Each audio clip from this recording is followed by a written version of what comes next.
AP Chemistry, Unit 7.8, Representations of Equilibrium. Particulate models can be used to show relative numbers of particles before and after equilibrium. When no observable changes to the number of particles in a system involving a reversible reaction are present, then the reaction has reached equilibrium. A particulate diagram of a reversible reaction at a certain time can also be utilized to calculate for K or Q, and that's exactly what we're going to be doing here. So we have the reaction to X is in a reversible reaction to Y. At 25 degrees Celsius, the equilibrium constant K sub C for the reaction is 15. Which of the following particulate diagrams best represents the system at equilibrium, where each dot is going to be equivalent of 0.1 molar? So we have that substance Y is going to be my purple dots, substance X are going to be my red dots, and then I have 4 diagrams here representing 4 different times within the reaction. And if I just go ahead and calculate for Q at those 4 times, I can see where I would actually go ahead and be at equilibrium.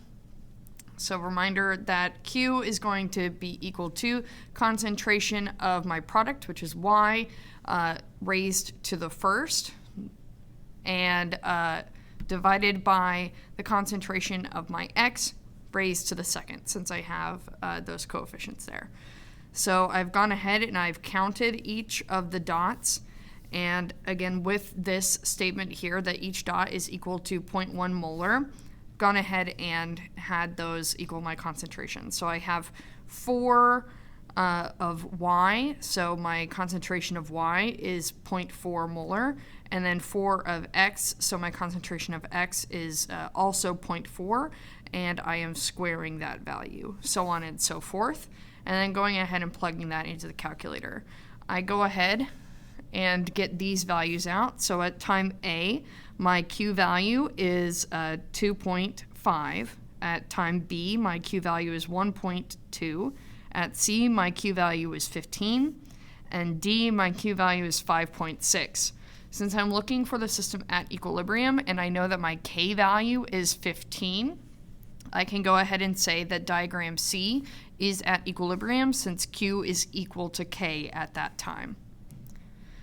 Also remember that equilibrium models can also represent any additions to the system and how concentrations change over time. So I can utilize them to show this is what it looked like at this particular time. I added extra of this reactant, then this proceeded to occur. So we can utilize particulate diagrams for lots of representations of what's actually happening at a molecular level at equilibrium or any point within that reaction.